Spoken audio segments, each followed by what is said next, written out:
Well, tough night. Disappointed to say the least. I had a great environment, a great crowd in there, and played well at times. But obviously a good portion of the stretch, our offense let us down. And it's tough. You're playing against some really good shooters and some guys that can really stretch the floor and put you on islands. And inevitably, they made some timely ones to not only hang in, they also made some big ones to go up and give them some confidence. And our struggles at the foul line hurt us a lot tonight, especially in the second half. We stepped up there for a pair a couple times, and that was tough. But to be able to win this game at home, find a way, it's disappointing. But I also say this: we're in a similar situation a week ago and found a way to win the game in a similar manner where your offense let you down. So it isn't like something alarming happened today that didn't happen a week ago or against UConn in the Garden. We're a team that's finding a way to consistently run really good offense throughout the course of the game, get quality shots, and we're finding ways to get fouled. When you go to the line, you got to make defensively. They took 31 threes.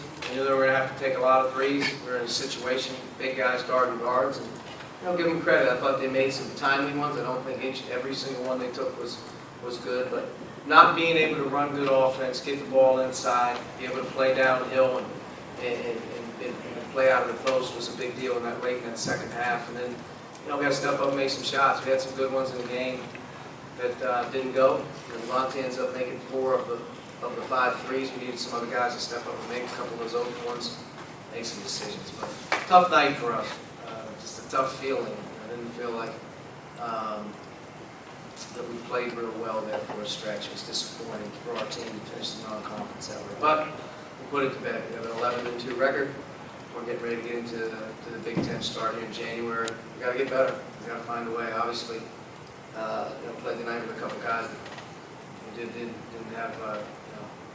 Jerome wasn't available and not being available. Obviously, threw a monkey wrench into some things for us, but we had enough in the tank to get it done. Just didn't play well enough tonight, so a little disappointed.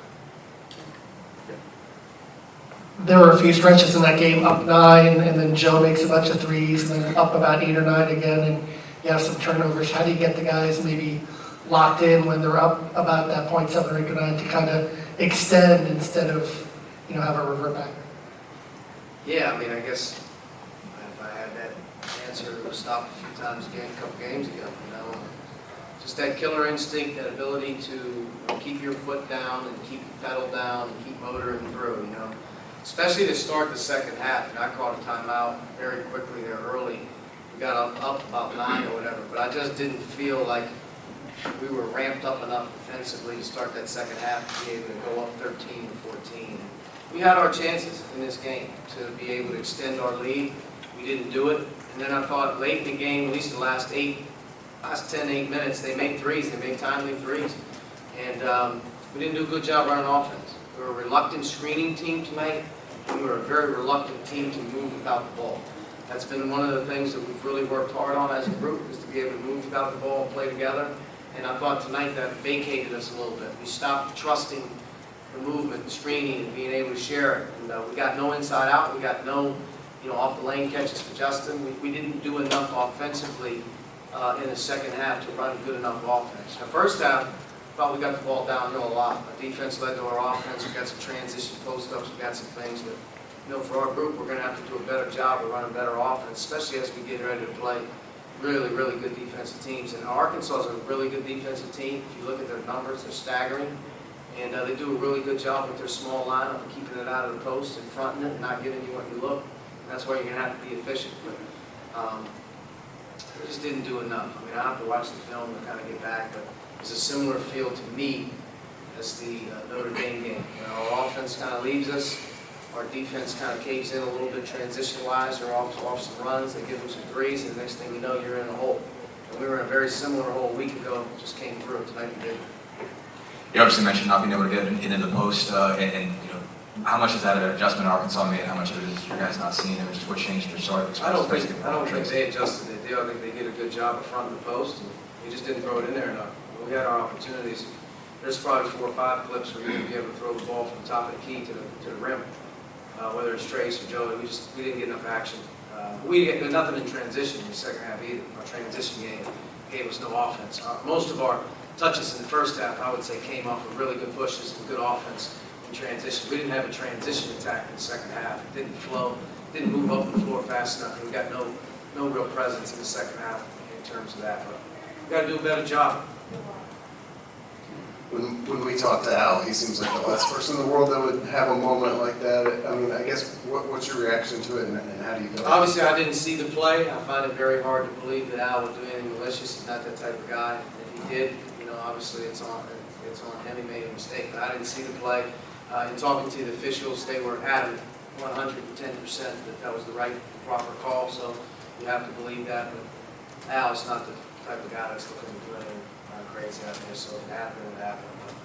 But it goes to show you that. I guess it was a tough swing right there. You lose a guy that's playing 25 or 30 minutes a game to an ejection.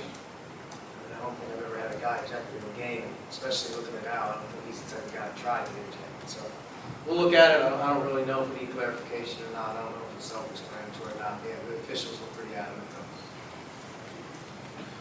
Going by the stats, I think it was the last 9 minutes, Trace didn't get a field goal attempt. How problematic was that, and what did you feel was not occurring that you wanted to occur? Well, I mean, I think at the end of the day, when Trace gets his field goals, he's doing a great job of running to the rim. I think we do find him at times on baseline action finishes and whatnot. He'll get on the offensive glass, but he was very active in the first half. He had 16 points. But I don't necessarily know if it was him getting the ball into the post as much as it was our offense was coming in transition. He got easy ones. He got some rim runs. He got fouled a ton. In the second half, when we start to move into a half-court set, whether by circumstances of the defense doing a better job or us just not being able to get in transition, that's when your movement and you rely on your 5 players to execute a play call or to execute your motion afterwards. And we're not moving. We didn't move enough to be able to get him moving around. If you want to stand on the block and have a guy front you the whole game and say, hey, throw it inside, it's not that easy. It's just not that easy to just fire the ball inside 50 times from the front of the post, and they got guys that help side. You got to be able to move around. You got to screen the defense. You got to execute it. There's a few times we call a play, we didn't execute the play. But in general, I mean, it's always going to come down to, hey, why didn't Trace get enough shots? Why didn't he shoot 27 times in the game? Well, the other team has a little bit to do with it, and then you have a lot to do with it with the way you execute. He's not the only guy on the team that needs to be able to catch the ball down low. He gets some baskets down there as well. We need to get more guys down there to do more. But, we had enough in this game to win it, but I think it goes to show you how the room for error and slippage and the tide can turn for our team quickly in games. And I think, we've got to really mature and grow up in terms of understanding, you're going to have to be able to run good offense and execute and do a better job of doing some things to get quality looks. And then on the other end of the floor, you got to control what you can. You got to communicate. You got to work hard. And tonight, I just didn't think we were good enough in any of those areas when you're coming down to a 50-50 game. But it was a winnable game. We just didn't do enough. You get mad and whatnot. But you're going to watch the film, against Notre Dame. It's going to be a similar theme with this team. This team has got to do a better job executing in the half court. We've got to do a better job defensively, covering the three-point line at times, especially when our offense alleviates. But I can't say that of the 31 threes that they took, a lot of them were smart shots these guys made. You got one guy that took 17 threes in the game, and the other guy took 9. 26 threes came from 2 guys. Those guys take a lot of shots. They're good players. I guess this probably piggybacks a little bit off of that, but this group specifically, how does it divorce the way things are going offensively from the way things are going defensively and not let, kind of struggles at one end affect the other? It's good. I mean, we can't let our offense impact the body language, and we can't let your offense impact your effort mode. To us, our defense is the thing that we can control. You got to play with great emotion. You got to play with great toughness. And I just think in general, we had a few guys out there tonight at times that we're letting things bother them, and we're dialed in. And we're sharp. We got to get through that. We got to be a better team, move on to the next play type of thing, and we'll be all right.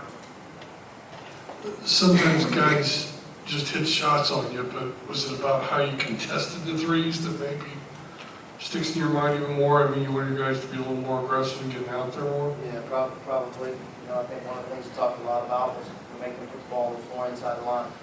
Whether you're switching the ball screen or whether you're closing out, one of the things with this team is you want them to shoot twos, especially Jones and Isaiah Joe. I mean, those guys worked a two-man game, you know, for like three or 4 minutes on a simple pick and pop with two guys. And you have Trace guarding the ball, and you have Armand guarding the screener. So they put you in some difficult spots. I mean, it's a weird cover. I mean, it's a game where if you can't match up with them at times, their matchups are tough to guard from the three-point line. That's one of the things. But for the most part, you know, we did a pretty good job. You're up 9, you're up 11 points to start the second half. I mean, at home, win the game, do a good job and play hard, cover up some things. And then control what you can control. You know, we had 10 assists in the first half, we get 2 in the second. How's that happen? Well, it happens because you're not running good offense, you're not running the floor hard enough, and not using the things that you did early in the game to your advantage. You know, control the easy ones. And we'll get better at it. You know, we'll get better at it. We have a good group. You know, finish non-conference this way at home. To me, humility, wake-up call. Let's go. Let's go. Let's go. Next question. I know how much free throw shooting was an emphasis in the offseason. How tough was that to see that area slip tonight as well? Yeah, there's some games. There's going to be some games with us. I think in the first half, I'll be honest with you, first half, you think about some of the easy ones around the rim and then some free throws. Probably, do a better job there. But in the second half, you got to step up and knock them in at home. And 9 of 18. That's not what we're about. We do a better job. But we've done a better job, at the line here late. It's definitely something that you have to pay attention to because I think it's a very important piece to this team, making free throws. You go 9 for 18 tonight. Free throws can extend leads. Free throws can stop runs. And look back at that Notre Dame game, not getting any free throws, not stopping them, not being able to get the run stopped by the line, and then tonight not being able to knock a few in to keep it going. So it's an important aspect of our team. It's something we got to be mindful of. Tonight wasn't our night from the line for sure. All right, Coach, thank you.